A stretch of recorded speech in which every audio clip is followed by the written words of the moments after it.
All right, today we're diving into one of the biggest questions out there, and we're using the philosopher Daniel Dennett's work as our map. We're not just talking about how life evolved, we're talking about how minds came to be. You know, the things inside our heads that can compose music, ask questions, and even wonder how they got here in the first place. So, yeah, how did we get here? How is it even possible that a bunch of atoms can come together and form a mind that can ask about its own beginnings? It's such a huge question, and our gut instinct, our first guess, is usually pretty simple. And that gut instinct, it almost always looks like this, a top-down model. It's the idea that to get something as incredibly complex and intelligent as a mind, you had to have started with something even more intelligent, right? A greater designer. In this view, intelligence has to trickle down from the top. But then, along came Charles Darwin, and he just flipped that whole idea completely on its head. He gave us something really weird, something powerful. He inverted that whole pyramid and gave us a bubble-up theory of creation. And this right here is the heart of Darwin's strange inversion. He flipped the pyramid. So instead of a brilliant designer creating everything, you get blind, totally unintentional processes, like natural selection. And out of that competition, competence, just the ability to do things well, it bubbles up from the very bottom. And the result of this is, well, it's pretty mind-bending. Natural selection produces these incredible designs with absolutely zero planning, zero foresight, zero understanding. This is what Dennett calls competence without comprehension. An organism can be amazing at surviving without having a clue why what it's doing actually works. This brings us to a really cool idea, the free-floating rationale.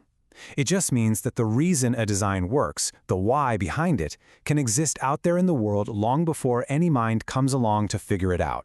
The logic is there even if no one's around to see it. Let's make this real. Okay, picture an antelope getting chased by a predator. It starts doing this weird thing called stotting, leaping super high into the air. Why would it do that? Well, the free-floating rationale is that it's an honest signal of how fit it is. It's basically showing off, saying, look how strong and energetic I am. Don't even bother trying to chase me. The antelope isn't thinking that, the predator isn't analyzing it, it just works. That's pure competence with absolutely zero comprehension.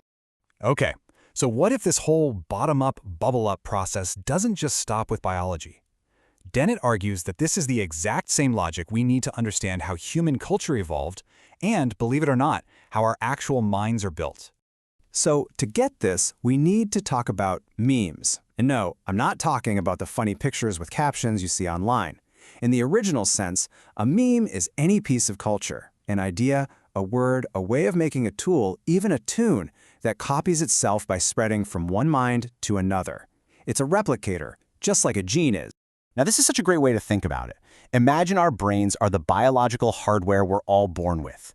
Culture, all these evolving memes, is the software that gets installed on that hardware. Things like language, or math, or music. These aren't things our brains just invented out of thin air. They are tools, they are pieces of software that evolved out in the world, and they actually shape how we think from the outside in. And just look at this. This is an evolutionary tree of languages, and it looks almost identical to a biological tree of life you'd see in a textbook. It's just this stunning visual proof that these incredibly complex systems like language weren't designed by some genius committee. No, they evolved, slowly, blindly, over thousands of years. And get this evolutionary process doesn't even need a human brain. Isn't that wild? There was this experiment where baboons would pass visual patterns to each other on a screen, and over generations the patterns became more orderly, more structured. Why? Simply because the orderly ones were easier to remember and copy. The memes, the patterns themselves, were evolving to be better at getting replicated, with no conscious help from the baboons at all. So, if our biology is bottom-up and our culture is bottom-up, this leads us to the most personal and maybe the most challenging idea of all. What about our own consciousness? What if that feeling of being in charge isn't quite what it seems? This quote just nails the strange idea we're about to get into. We all have this really strong feeling, right? That our thoughts come first and then we speak or act on them. But what if, a lot of the time, it's actually the other way around? Okay, here's the radical idea. Your conscious self, the you that you think of as you, isn't the powerful CEOs sitting in the big office making all the decisions. It's actually more like a press secretary. And what's the press secretary's job? To watch what the rest of the organization, your unconscious brain, is already up to, and then come up with a good story to explain it to the public. So here's how it works. First, these massive unconscious networks in your brain start an action. Second, you just do the thing.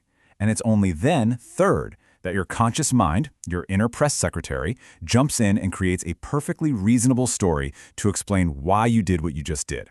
It's a user illusion that gives us the feeling that we're in the driver's seat.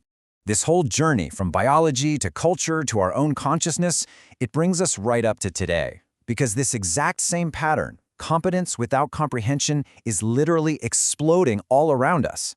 And it's called artificial intelligence.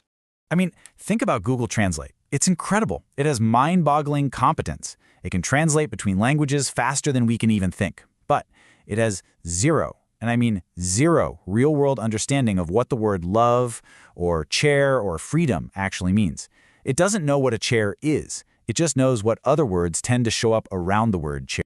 The way it pulls this off is by just churning through billions of pages of text that you and I, humans, have already created and translated. It's a gigantic pattern-matching machine.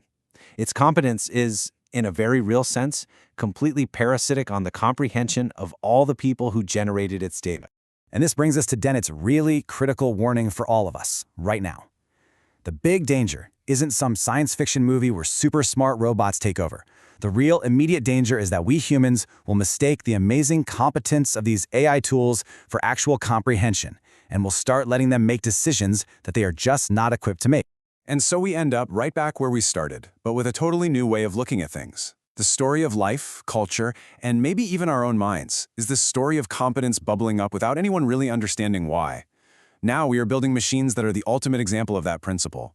And it leaves us with a really important question for our time. As our tools get more and more competent without understanding, are we remembering to use our own comprehension?